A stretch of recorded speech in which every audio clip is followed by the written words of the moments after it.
Ahora, movimiento parabólico es la suma de dos movimientos, que ustedes ya vieron. O sea, vamos a tener que analizar movimiento parabólico, que es la suma de movimientos rectilíneos y uniformes, movimientos que no tienen aceleración, y un movimiento uniformemente acelerado, como sería un movimiento que tiene una aceleración constante. Esto ya lo hemos estudiado en tiro vertical o caída libre. Entonces, lo que nosotros tenemos que lograr que esas dos dimensiones, que son las que están en juego ahora, en X, donde no tenemos aceleración, y en Y, que sí tenemos aceleración, que es la aceleración de la gravedad, poder definir un fenómeno que nosotros vemos todos los días, cuando tiramos una piedra, cuando nos vamos y tiramos una bombita en carnaval.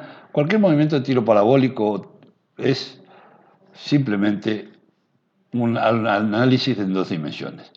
Imagínense que si nosotros tiramos solamente para arriba, es un tiro vertical, no tenemos un tiro parabólico. Entonces también se lo llama también tiro oblicuo.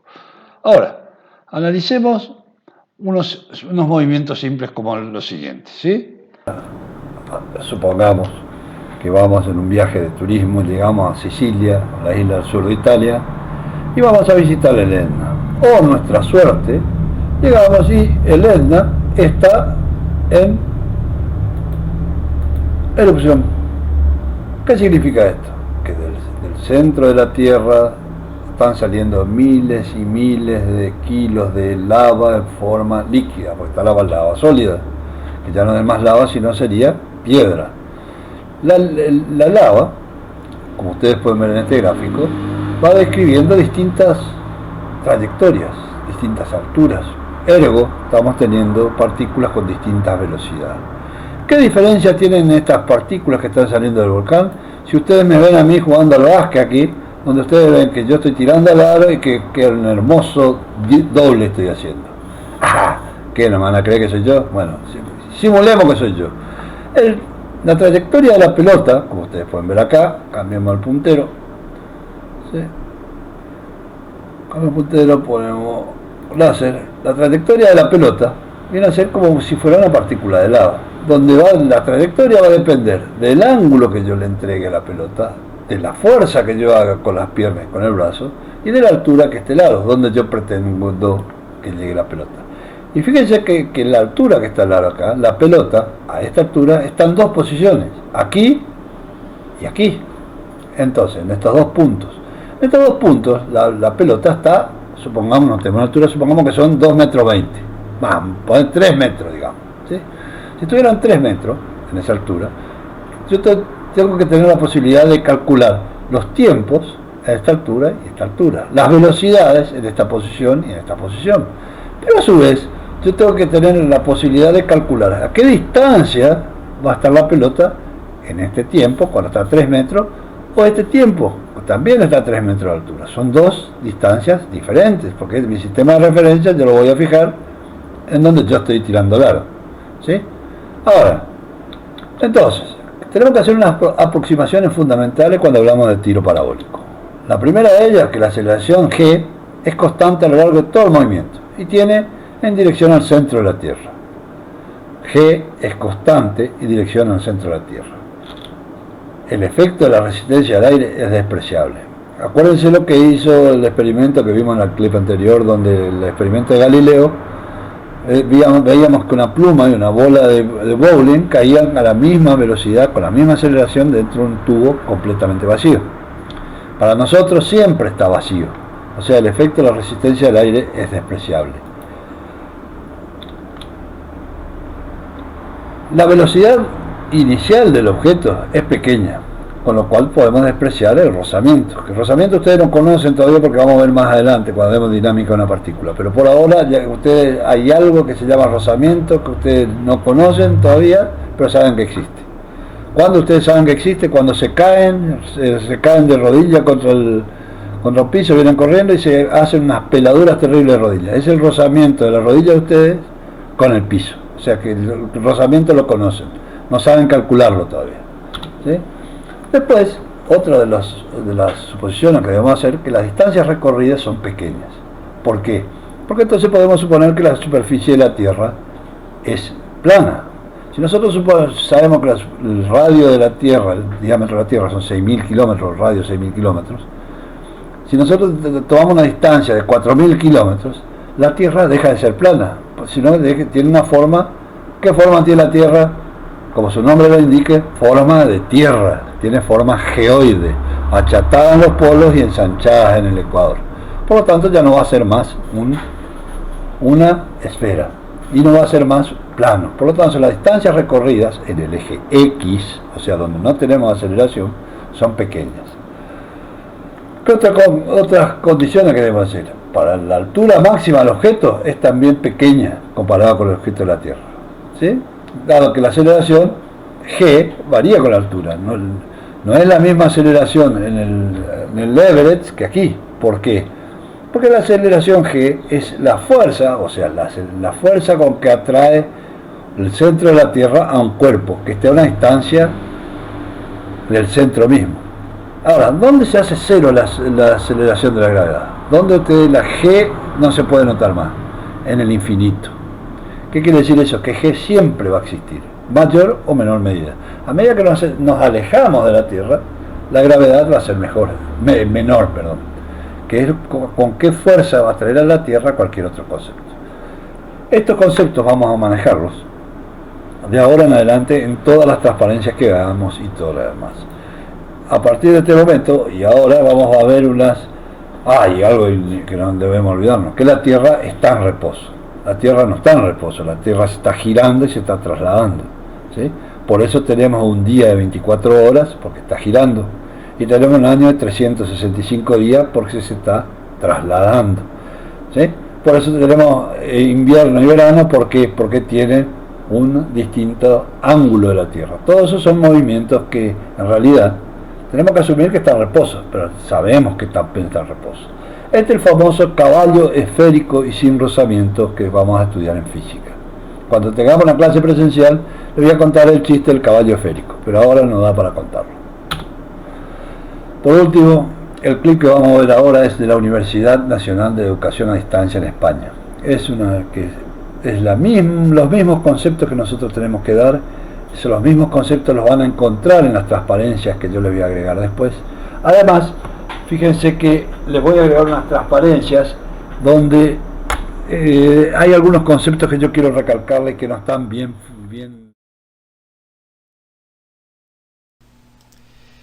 Vamos a empezar haciendo un estudio detallado del caso más sencillo, que es el que tenéis en pantalla.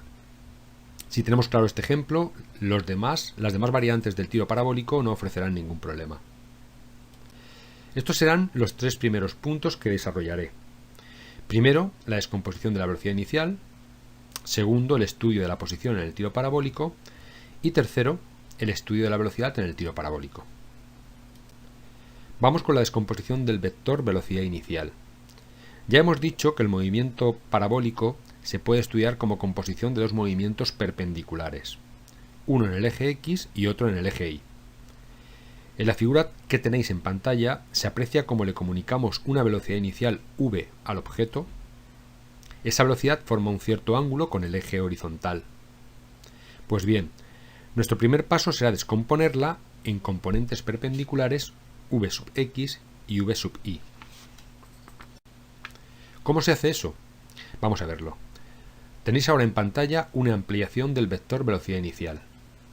Ese vector forma un ángulo alfa con la horizontal.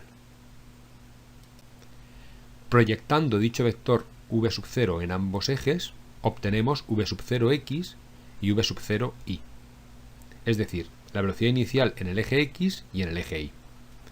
El valor de esos vectores se obtiene aplicando la trigonometría. Si os fijáis, v sub 0 sería la hipotenusa de un triángulo rectángulo. Y con respecto a alfa, la velocidad en el eje X sería el cateto contiguo al ángulo. De ahí que v sub 0x sea igual a v sub 0 por coseno de alfa. V sub 0y sería el cateto opuesto a alfa. De ahí que v sub 0y sea igual a v sub 0 por seno de alfa. Bien, ahí tenéis las expresiones para la velocidad inicial en ambos ejes. Tenedlas bien presentes porque serán necesarias. Estudiamos ahora la trayectoria del objeto que hemos lanzado. Dependiendo del valor de la velocidad inicial y del ángulo que ésta forme con la horizontal, el objeto describirá una trayectoria diferente. He dibujado 3 ejemplos en pantalla. Que el cuerpo siga cualquiera de estas curvas o cualquier otra depende de esos parámetros, velocidad inicial y ángulo.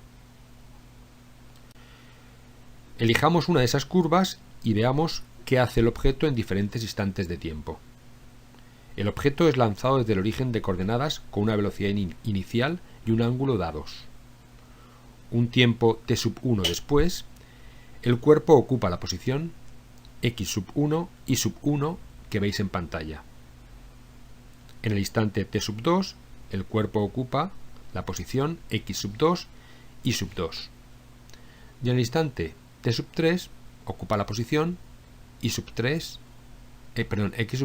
y 3. Si queremos saber cuál es la posición que ocupa el cuerpo en un instante de tiempo dado, tendremos que deducir sus ecuaciones de movimiento. Para ello, solo tenemos que aplicar al eje X y al eje Y las ecuaciones correspondientes. En el eje X tenemos un mRu, ya que en dicho eje no hay ninguna aceleración. En el eje Y tenemos un mRuA, ya que interviene la gravedad. La aceleración en este eje será la de la gravedad.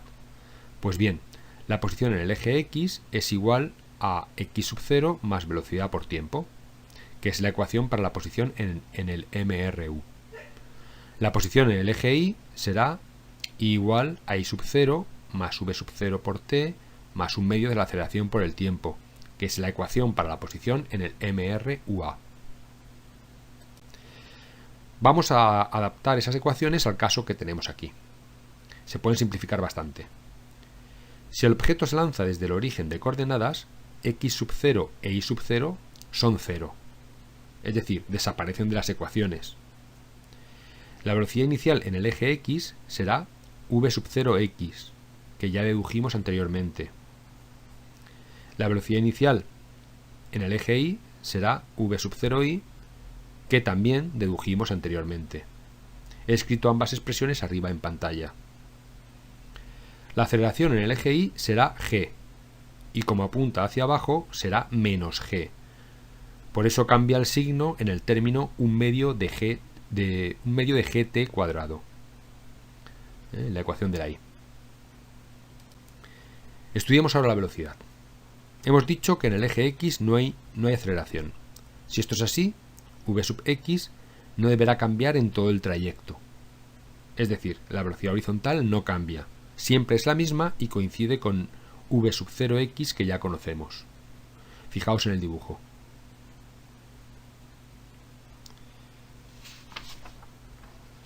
En el eje Y sí hay aceleración.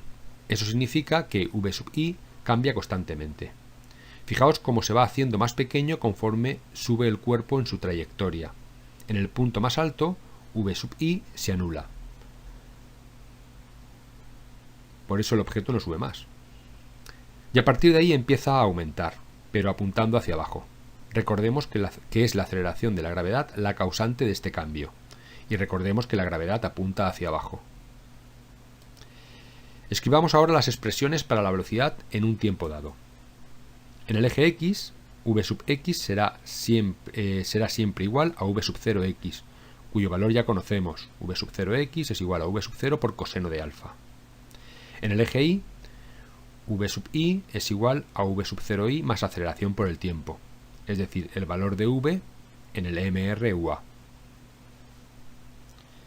Podemos apañar esta última ecuación cambiando la aceleración en el eje Y por menos g. Así, v(y) será igual a v0y menos gt. El valor de v0y también lo conocemos. v0y es igual a v0 por seno de alfa. Tenéis ahora resumidas en pantalla las expresiones para la posición x e y, para la velocidad v(x), v(y) y para la aceleración a(x), a(y).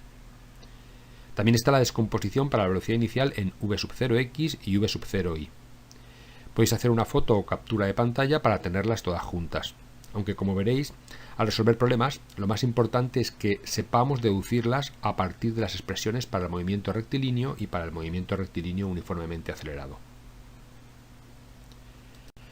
Con todo esto claro, vamos a ver ahora algunas de las preguntas más comunes en problemas de tiro parabólico: la altura máxima, el alcance horizontal, el tiempo total en el aire, el ángulo y la velocidad de lanzamiento, la ecuación de la trayectoria e incluso el vector posición y el vector velocidad. La altura máxima, como su nombre indica, es el punto más alto que alcanza el cuerpo en su trayectoria. Para obtenerla, tenemos que fijarnos que en el punto más alto la componente de la velocidad es cero.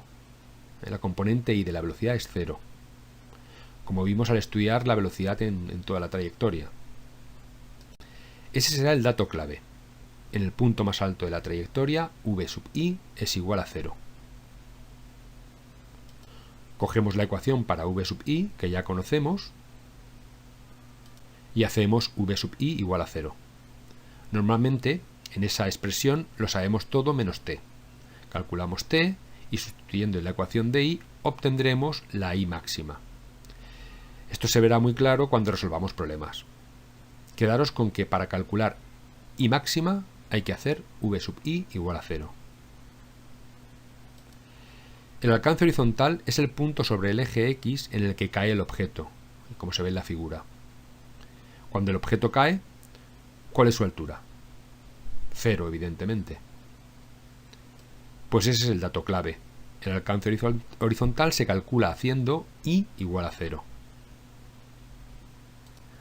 Cogemos la ecuación de la posición y hacemos i igual a 0. De ahí obtendremos el tiempo que tarda el objeto en caer. Y sustituyendo ese tiempo en la ecuación de la x, obtendremos la x máxima. El tiempo total en el aire lo acabamos de calcular al hacer i igual a 0 en la ecuación de la posición.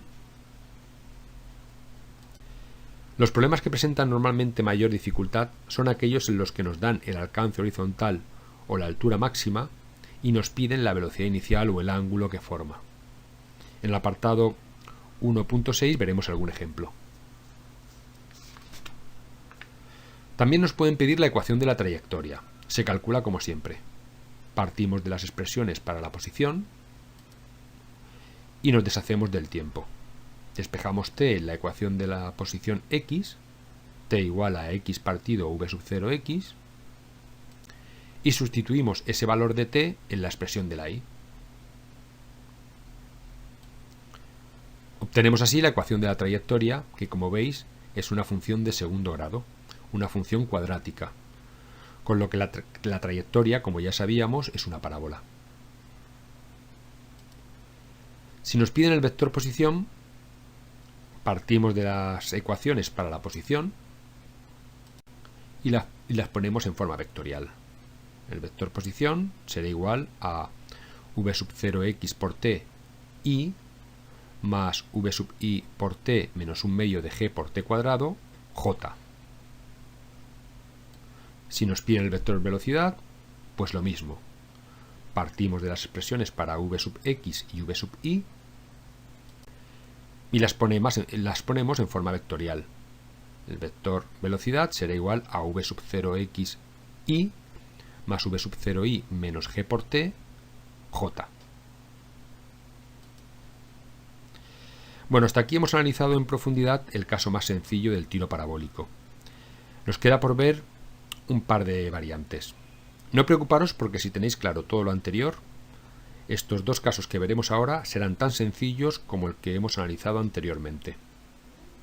El primer caso que tenéis en pantalla es el tiro horizontal desde una cierta altura, h. En este caso la velocidad inicial solo tiene componente x, por eso se llama tiro horizontal. Empezamos escribiendo las ecuaciones para la posición. En el eje X seguimos teniendo un MRU. Eso no cambia. La posición será la de ese movimiento. X igual a x sub 0 más v por t. La posición inicial en el eje X sigue siendo 0. Hemos elevado el punto de lanzamiento, pero si os fijáis, su posición sobre el eje X sigue estando en el origen de coordenadas. Cambia su posición en el eje Y, pero no en el eje X. La velocidad inicial será v sub 0x, esta vez sin descomponer en senos y cosenos, porque la velocidad inicial está completamente en el eje X. Como veis, la ecuación para la posición X apenas cambia. Es la misma que vimos, pero ahora v sub 0x es la velocidad inicial, insisto, sin descomponerse. La ecuación para la posición Y sí cambia y bastante. Recordemos que en este eje tenemos un movimiento rectilíneo uniformemente acelerado, un MRUA. La posición Y será igual a I sub 0 más V sub 0i por t más un medio de la aceleración por el tiempo al cuadrado. La posición inicial en el eje Y ahora ya no es 0. El tiro se produce desde una altura h. Esa será la posición inicial en el eje Y. Fijaos en la figura. Por otra parte, la velocidad inicial en el eje Y, v sub 0i, es 0, porque el tiro es horizontal. La velocidad inicial no tiene componente y, de manera que tendremos I igual a h menos un medio de g por t cuadrado. Esas son ahora las ecuaciones para la posición. Y como veis, son muy fáciles de deducir. Las ecuaciones para la velocidad también son evidentes. En el eje X no hay aceleración, de manera que v sub x será igual a la velocidad inicial en ese eje. V sub y será igual a v sub 0i, que es 0, porque no hay velocidad inicial en el eje Y, menos g por t.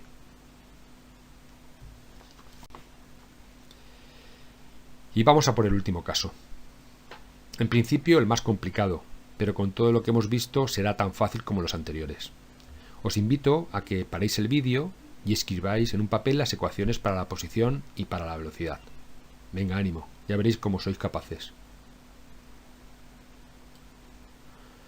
La ecuación para la posición x será x igual a v sub 0x por t.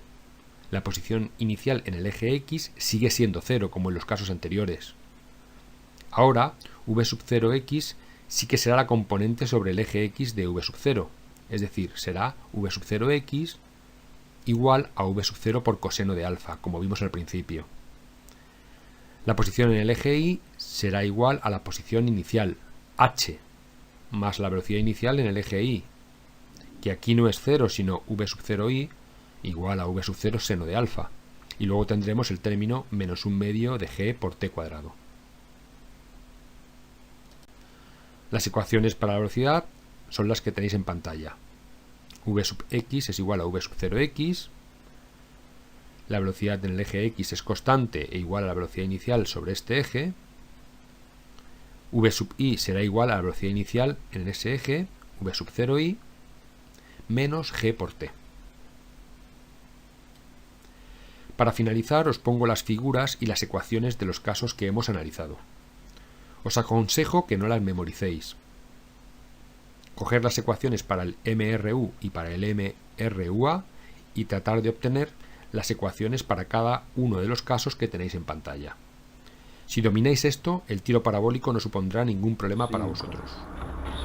Después de haber visto el clip de la Universidad de Educación a Distancia de España, me gustaría que dejara algunos conceptos bien claros por los que ustedes van a tener que avanzar en la resolución de problemas y su interacción con la gente de coloquios y laboratorios. La gente de coloquio, Griselda, María Laura, Ana, Angie, lo van a torturar con las ecuaciones de tiro parabólico. Por lo tanto, vamos a aclarar algunos conceptitos acá.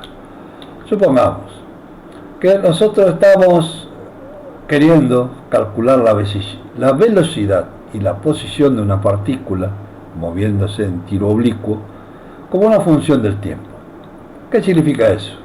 Este gráfico donde ustedes me vieron a mí tirando al lado, donde la pelota hacía un trayecto parabólico y que la pelota entraba en un aro que en este caso está en una posición D, que a su vez la posición B y D están a la misma altura, o sea que deben tener condiciones similares.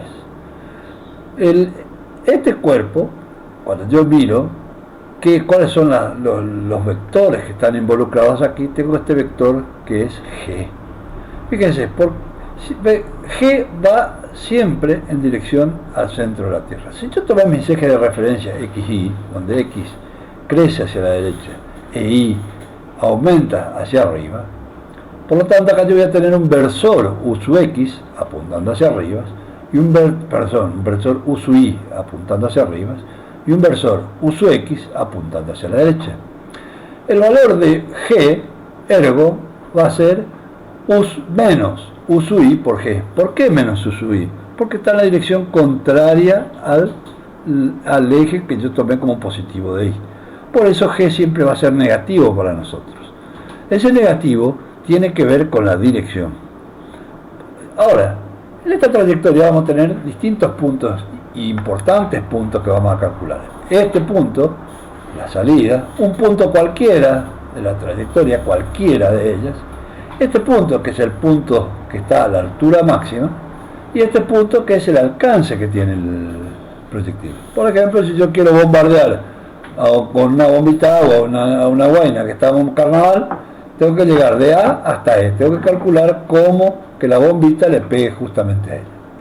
Ahora, ¿dónde se desplaza el cuerpo en el eje Y? Yo voy a ver aquí, que la bombita sube y baja. Es que si yo pusiera el ojo aquí, a este lado, mirando hacia el eje Y, es lo mismo que voy a ver que la bombita, no voy a ver que la bombita tiene una trayectoria en el eje X, porque no veo esa dimensión, veo solamente en el eje Y. Voy a ver que el cuerpo sube o baja, nada más. O sea que el cuerpo va a subir de aquí hasta la altura máxima, hasta la altura de C, y a partir de ahí va a empezar a bajar. Ahora, si yo pongo el ojo acá arriba, en un avión, en un helicóptero, y estoy parado acá sobre la C, ¿sí?, y mirando hacia abajo, voy a ver que el cuerpo, yo no veo que sube o que baje, yo lo único que veo es que el cuerpo se mueve a una velocidad constante durante toda la trayectoria de aquí hasta acá. Por eso es lo que decíamos al principio, que son suma de dos movimientos. Un movimiento uniformemente variado, acelerado por la gravedad, y un movimiento rectilíneo y uniforme en el eje X. ¿Y qué condiciones vamos a tener? Nosotros en el punto A, en la velocidad de salida, conocemos que es la velocidad inicial, porque tengo el ángulo y tengo la velocidad. Esta velocidad inicial, si yo conozco el ángulo, puedo descomponerlo en dos velocidades. La velocidad inicial en X y la velocidad inicial en Y. La velocidad inicial en X no varía a lo largo de toda la trayectoria, ¿sí? En todo momento, B en X va a ser igual a B0X, que es igual a B por el coseno del ángulo, la proyección de este ángulo sobre la horizontal. Y la proyección de B sub I inicial, o la B sub I en cualquier momento, va a ser B sub I 0, la ecuación de movimiento uniformemente acelerado, B sub 0 más aceleración por tiempo, teníamos nuestra ecuación de movimiento uniformemente acelerado. En este caso, tenemos que va a ser B sub 0i, ¿sí?, la gravedad que tenía un signo menos, por eso cambia de signo, es menos G por T. Entonces, en todo momento, B sub I va a ser B por el seno de teta menos G por T, ¿sí? La velocidad entonces de X va a ser, en todo momento, en todo tiempo T que estoy queriendo hacer, va a ser esta la velocidad. Y la velocidad sub I va a variar con la medida que aumente T. En este punto, cuando T igual a 0, ¿qué va a ser igual a la velocidad sub I? A B0I. En este punto, que está acá en la altura máxima, ¿cuánto vale el B sub I? ¿Cuánto vale acá B sub I? 0, porque no sube ni baja. En este punto tiene la velocidad 0 en la dirección I. Lo que pasa es que de este punto, entonces, llegamos hasta el punto máximo y a partir de ahí tiene que bajar. En este punto, lo único que existe, ¿qué velocidad existe? La velocidad en X. O sea, no es la velocidad 0. La velocidad en el eje Y es 0. ¿Sí? Después, cualquier otro punto de la trayectoria podemos determinar con estas dos ecuaciones. Y esto sería el alcance. Nosotros vamos a conocerlo también como R. En inglés, R viene de reach. Por eso es que van a encontrar R en muchos libros. Ahora, eso en cuanto a la velocidad. Y en cuanto a la posición, ¿cómo podemos definir? Para el eje X es un movimiento rectilíneo uniforme, ¿sí? Va a ser X, de acuerdo al tiempo que tengamos, X va a ser igual a la posición inicial más la velocidad inicial, V0 en X por T, ¿sí? Si suponemos que el tiempo T0 es 0 y X0 e Y0 son 0, Entonces este término y este término se me van a anular.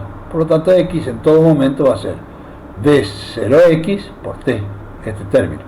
¿Sí? Y la posición en i, o sea, qué altura va a estar, va a ser una ecuación i igual i0, 0, dijimos. ¿Sí? Si fuera así es 0, si no es 0 tendrá un valor.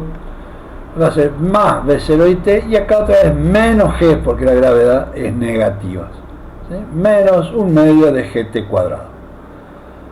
Fíjense que estas posiciones, dijimos que acá había un versor u sub x, y acá había un versor, perdón, u sub x, y acá había un versor u sub y. Si yo sumo estas dos ecuaciones, sumo la posición y la velocidad, sumo, ¿qué voy a obtener?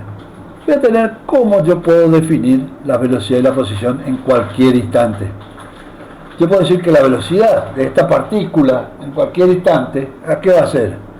A b sub x, que es b por coseno de teta, o sea, b0x u sub x, más b sub i, que va a ser u sub i, el versor, la dirección que tiene, b0 de i menos g por t. Esa va a ser la velocidad de la partícula en cualquier instante. Va a tener una componente x y va a tener una componente en y. En este tiempo voy a tener esta componente en x, que es b0x, y esta componente en y, que es b0y menos g por t. En este punto yo voy a tener que esta va a ser la componente x, b sub 0x, y esta va a ser la componente en y, que es b0y menos g por t. Fíjense que en este punto, cuando t era el tiempo de altura máxima, me va a quedar que la b sub 0y, este término, es 0. ¿Sí? Porque en ese momento g por t va a ser el mismo valor que b sub 0i. ¿Sí? Entonces se anula la componente vertical de la velocidad y nos queda que u sub i va a ser igual a solo a 0.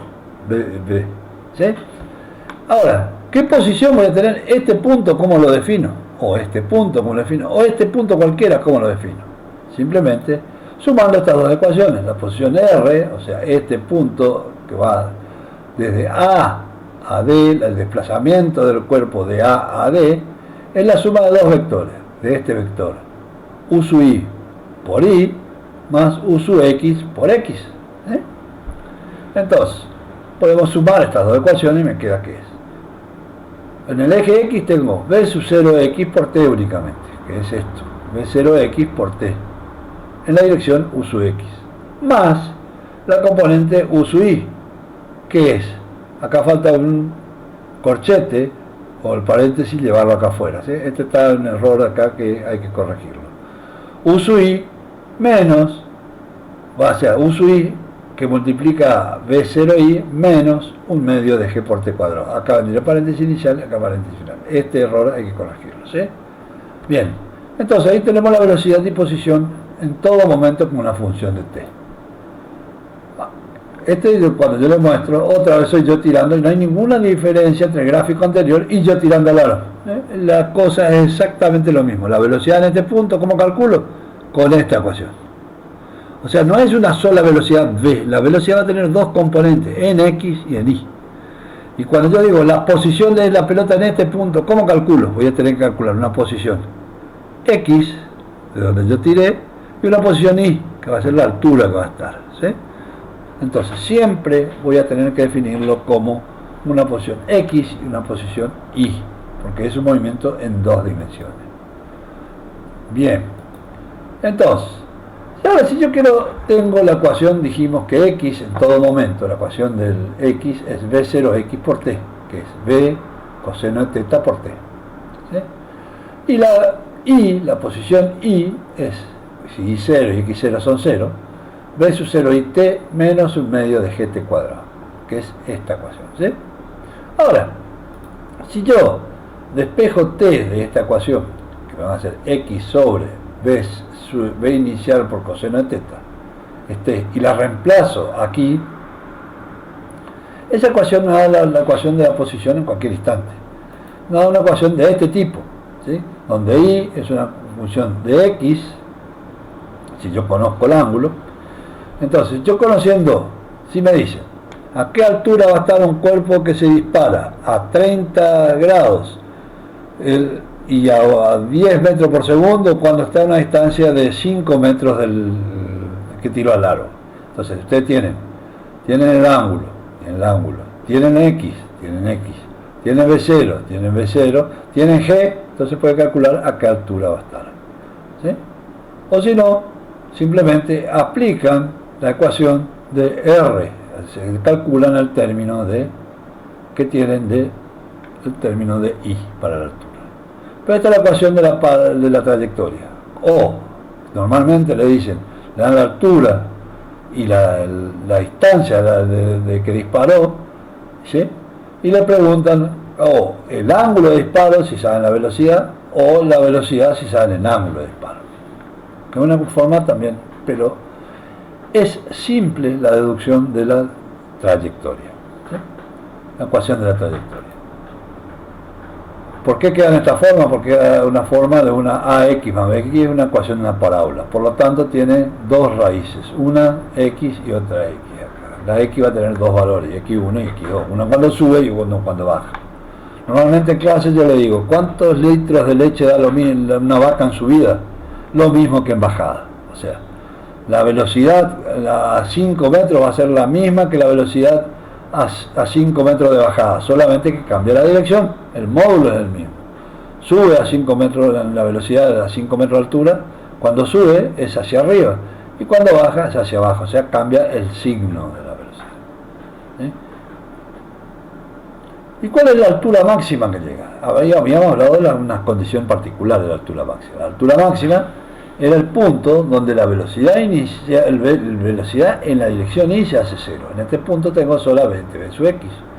Si V sub Y se hace 0, yo puedo decir que este punto va a ser el tiempo de altura máxima. Este tiempo, que llega de aquí hasta aquí, o sea, de aquí hasta aquí, altura máxima. O es lo mismo decir que llega hasta el punto de la mitad del recorrido. De aquí hasta aquí sería el recorrido el alcance horizontal R.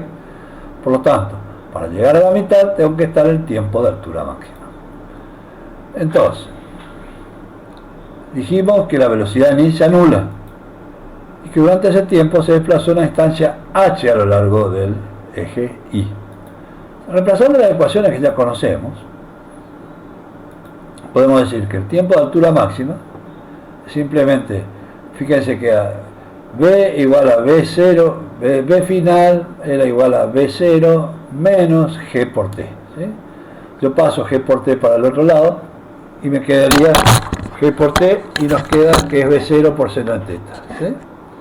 Entonces, que yo quiero despejar T, lo único que es 0, tengo que pasar G como del lado. Tiempo de altura máxima es V0 seno de teta sobre G. Ese tiempo, lo único que hago, lo reemplazo en esta ecuación. Y si este es el tiempo de altura máxima, yo acá voy a tener la I máxima. Si es IH0 es 0, se simplificamos, entonces nos queda que la altura máxima va a ser V0 seno de teta por T, H, que es V0 seno de teta sobre G. ¿Sí? Y después esto que es menos un medio de G por TH. Es G, un medio de G por esto al cuadrado. Ahora fíjense, si esto fuera naranja, V0 seno de teta es naranja y esto es naranja, naranja por naranja, que me queda naranja al cuadrado, y acá sería naranja que está al cuadrado, me queda naranja al cuadrado, G cuadrado, y acá tengo G, se va G con G, entonces me va a quedar que esto va a quedar naranja al cuadrado sobre G menos un medio de naranja cuadrado sobre G, ¿qué me va a quedar? Me va a quedar exactamente como un medio de naranja cuadrado sobre G. ¿Sí? O sea, un medio de V0 seno cuadrado sobre G. Simplemente le estoy diciendo de esta manera para que les sea más simple para ustedes. Entonces, la altura máxima, si la altura máxima calculamos como V cuadrado seno cuadrado teta sobre 2G, cuando el cuerpo va a alcanzar su máxima altura de acuerdo al ángulo que se dispare. Si ustedes se fijan acá, la altura máxima, G yo no puedo cambiar en la Tierra, la velocidad inicial tampoco. Lo único que tengo que hacer, puedo cambiar este valor, que el seno de teta, seno cuadrado de teta, sea máximo. ¿Y cuando el seno cuadrado de teta es máximo? Cuando el seno de teta es máximo. ¿Cuándo el seno de teta es máximo? Cuando es pi medio, o sea, 90 grados. ¿Por qué? Porque en ese caso sería un tiro vertical. Entonces, ¿cómo yo hago para aumentar la altura sin variar la velocidad? Y me voy a la luna. La gravedad es menor, por lo tanto esta cociente va a ser mayor. ¿Está? ¿Cómo se puede aumentar h? Simplemente aumentando el módulo de la velocidad inicial o lanzando con un ángulo mayor. Aumentando el ángulo siempre va a ir alcanzando un ángulo mayor.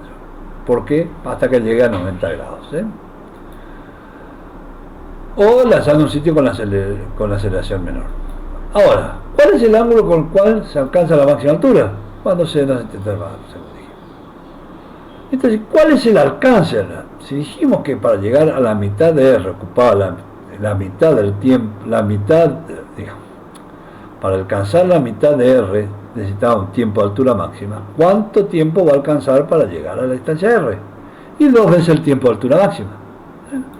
Entonces, tiempo de vuelo, en este caso, va a ser de acá hasta acá, es 2 tiempos de altura máxima. Ojo, siempre la altura de salida y la altura de llegada tiene que ser la misma. Entonces pueden hacer esto. Si sale de acá y llega hasta acá, también sí. Pero no puedo decir si acá hay una tribuna y la pelota llega a esta altura. Y yo no puedo ocupar este tiempo de vuelo si tiro de una altura distinta de la altura que llega. Supongamos que acá está el aro y quiero medir cuánto tarda en llegar al aro, no puedo calcular con esta ecuación. Entonces, cuando 2 tiempos de altura máxima, calculamos el tiempo de vuelo. O cuando también el R, cuando I es máximo. Cuando I es 0, perdón. Por acá I es 0 y acá cuánto es I es 0. Si yo decía acá arriba, cambio los ejes, lo pongo acá arriba y va a ser I igual a 0. Entonces, para calcular el alcance horizontal, planteo el tiempo de altura máxima, que va a ser tiempo de altura máxima cuando B en el eje Y es 0.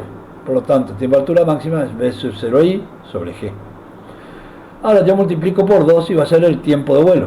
El tiempo de vuelo es 2 veces el tiempo de altura máxima. Y sabiendo que para el R va a ser la distancia en el eje X, que es un movimiento rectilíneo y uniforme, la velocidad es V0X, que no varía. Por lo tanto, R va a ser V0X por tiempo de vuelo. Y como reemplazo estos valores, y me va a quedar 2 veces el tiempo de altura máxima. Reemplazo esto aquí por una ecuación, me va a quedar que es V0 coseno teta sobre 2 por 2 veces el tiempo de altura máxima. Ahora, sabiendo que 2 seno de teta coseno de teta sobre G es seno de teta, podemos decir que el alcance, o el reach, podemos calcularlo con esta ecuación. No hace falta que ustedes se sepan todo de memoria, solamente sepan cómo despejarla. ¿Sí? Y el alcance en función del ángulo, si nosotros miramos otra vez esto, ¿cuándo R va a ser mayor? ¿Cuándo es el mayor valor de R? Yo no puedo variar G, que la gravedad es constante, no puedo variar B. Entonces R va a ser máximo cuando este valor del seno sea máximo. Este seno, ¿cuánto puede valer máximo? 1. Si vale 1, ¿cuánto vale teta? El complemento, 2 teta tiene que ser igual a 90, porque seno de 90 igual a 1. Por lo tanto, teta tiene que ser 45 grados. El alcance máximo se logra a 45 grados.